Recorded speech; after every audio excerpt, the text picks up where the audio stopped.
Get ready. Helena Hustle is now live.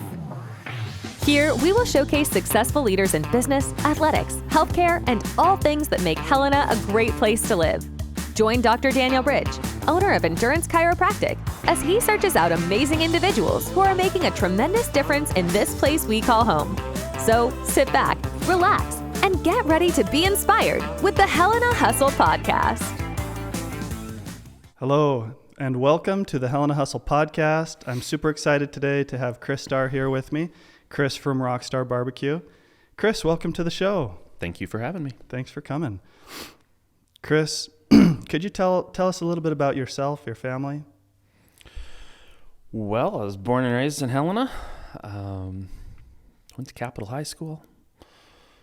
Went to college in Bozeman and Missoula. Never succeeding. Ooh. Split allegiances, huh? Yep. But to no avail, no degree, just some student loans. I currently own a barbecue restaurant called Rockstarr BBQ. We have a food truck. We also have a brick and mortar in Farmers State Bank. And we do coffee. And we're also in Brothers Tap House for the next month. Awesome. Then my family. I have one 4-year-old. My wife, Katie, teaches at Montana City School, 4th grade. What's your 4-year-old into? Trouble. Yeah? What a surprise. Spider-Man, playing puzzle games, very curious. The human body. He loves science and the human body. Yeah, my almost 4-year-old he keeps us on our toes, loves Spider-Man and loves the human body as well, discovering all the potty humor and all that. Yeah. So, Chris, let's start out. Let's get to know you a little bit better. I told you ahead of time, I don't know what your answers are, but what are 2 truths and 1 lie about yourself? And I'm going to try to guess the lie. I have a son named Traeger. I own a food truck. And, I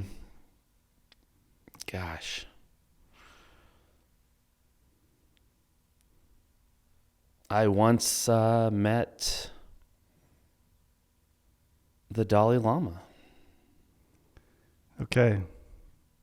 I'm going to say the Dalai Lama is the lie. You got me. Did I? It was hard to come up with something. That would have been cool, though. So your son's name is Traeger. His name is Traeger. How did you guys settle on that?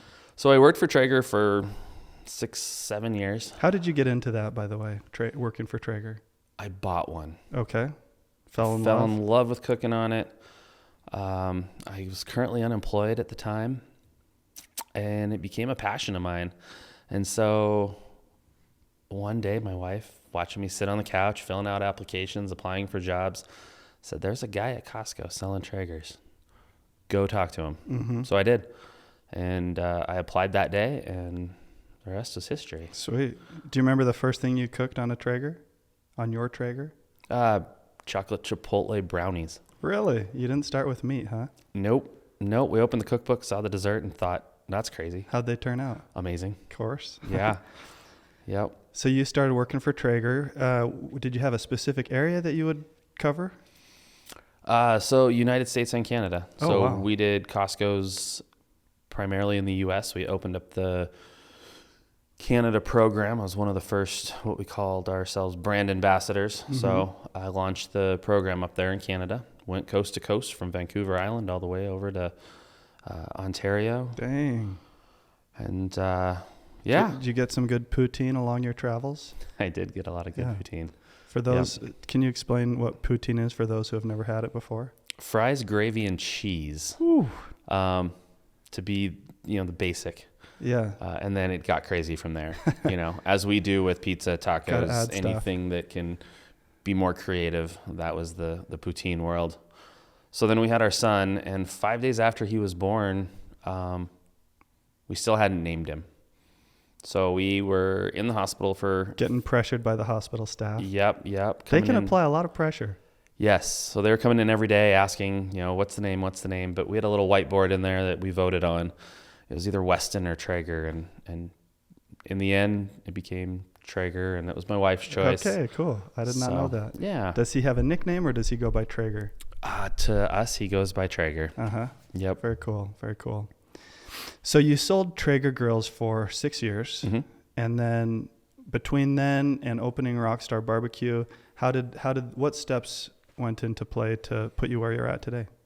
Well, when we had our son, I knew that I couldn't be the traveling salesman forever. I wanted to be at home. I wanted to be a parent.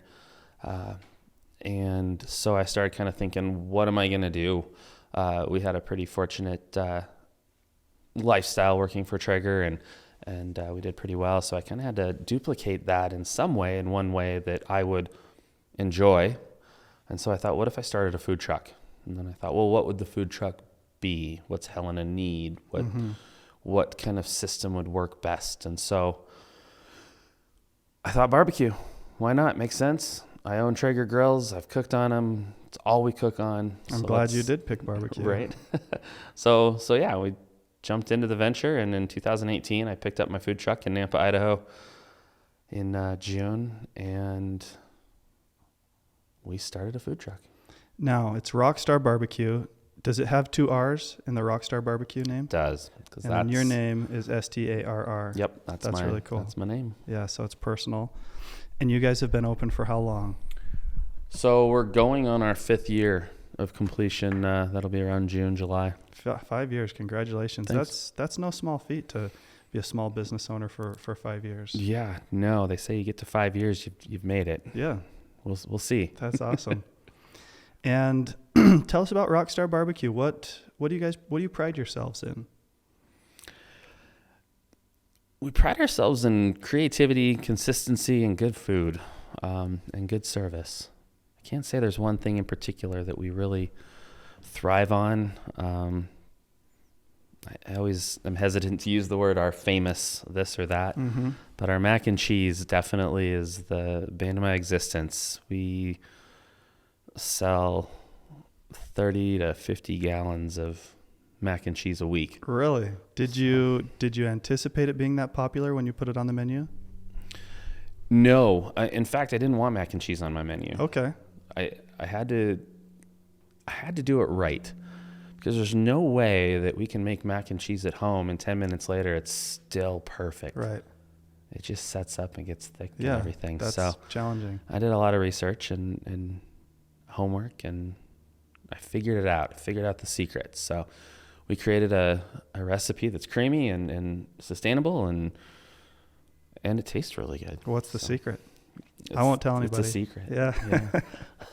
So mac and cheese, would you say is that one of your most popular menu items, or the most popular menu item? I would say it's the most popular menu item. Okay. It's picked with the meat combos. It's picked as a side on the sandwiches the most. It's part of everything. Yeah. I went and I had some brisket, and it was amazing. Just, you don't always get tender brisket when I go out to barbecue restaurants. Right. And, my first bite, just teeth went right through it. I wasn't chewing on anything. So you definitely know how to do that, and I look forward to trying the mac and cheese. You said creativity. Can you tell us about that? How are you guys using that in your recipes? So barbecue can be just good barbecue. Mm-hmm. You can have your brisket, your pulled pork, your ribs, but we came out with our barbecue street tacos as kind of a twist on things. That was the first thing we did that was just separate from basic barbecue. They became our number 1 seller. Okay. On our menu for a meal.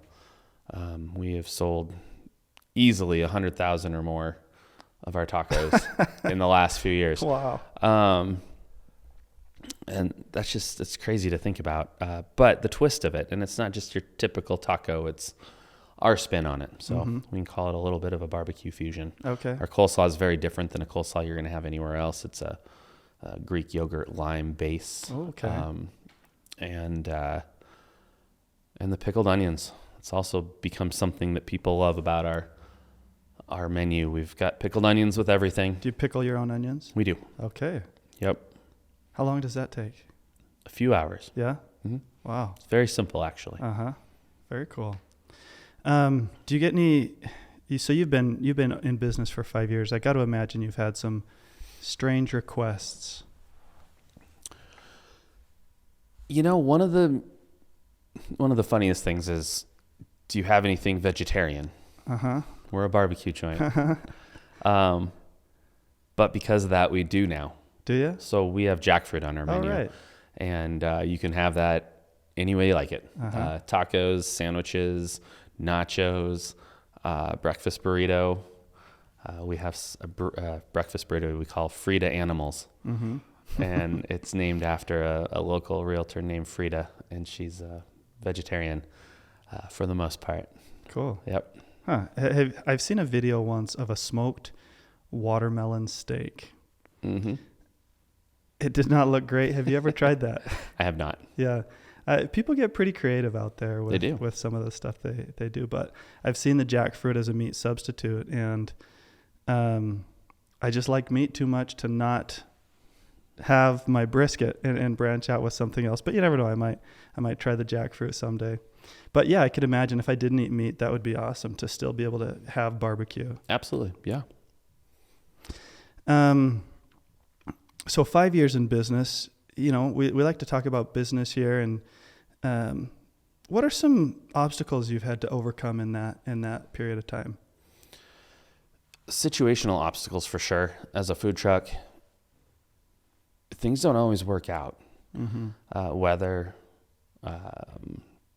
the area you're parking in, the terrain you're driving through. How many people are going to show up? Yeah, the unpredictability. Right. You don't know. And you have to become okay with that. Just part of the business. And then as we transitioned into a brick and mortar, juggling both brick and mortar and food truck, and again, uncertainties, time of year, weather, you get your dips in sales and your rises in sales, keeping up with everything, being so busy, you're terrified you're going to miss something. Organized chaos, right? Exactly. Yep. So I think that ultimately you just really have to be as adaptable as possible, because it's never going to go the way you want it to. And if it does, that's one lucky day. Right. So Chris, being in Helena, you grew up here, you've run a business here. If somebody was going to move to Helena, they were going to open up their own business. Is there a piece of advice that you would give them? Get out in the community, be a part of the community.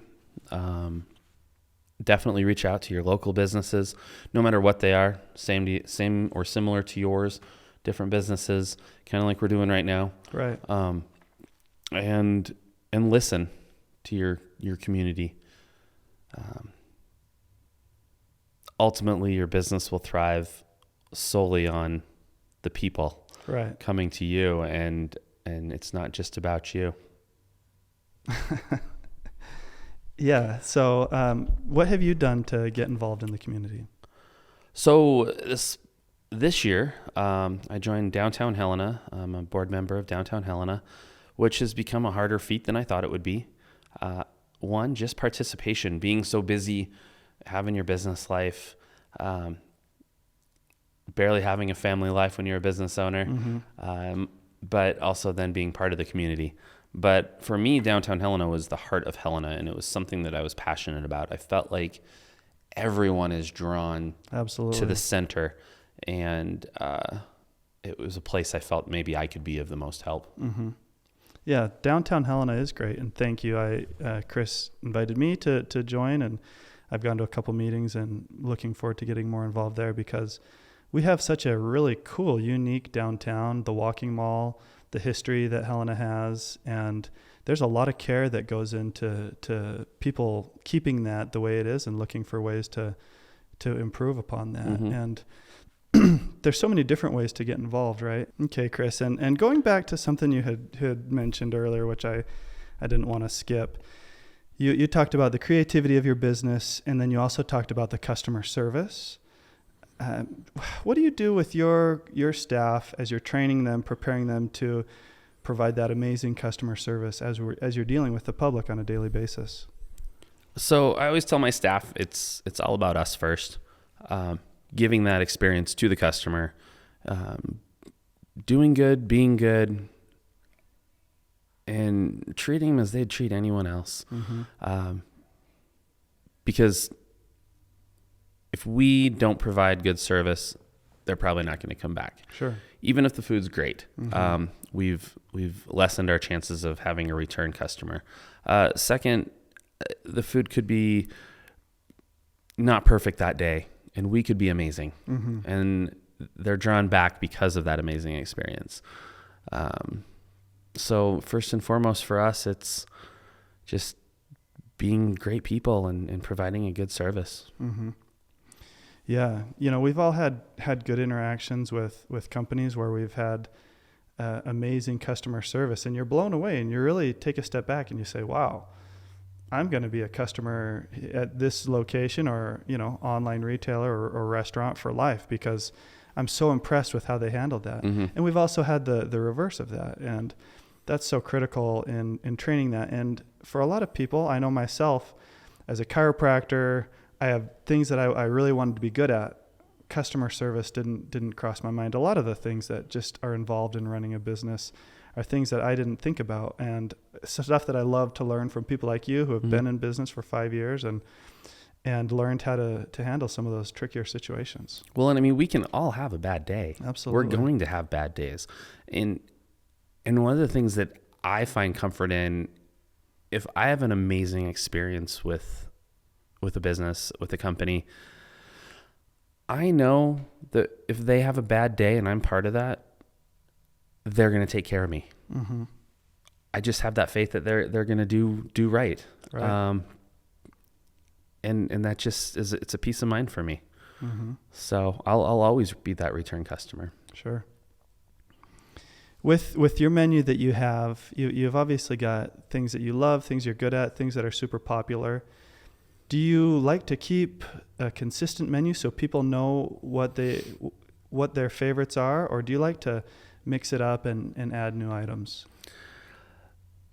So creativity is one of my favorite things, but what I did learn in what I do is consistency is key. Okay. People definitely find their favorites, and that's what they're going to come back for.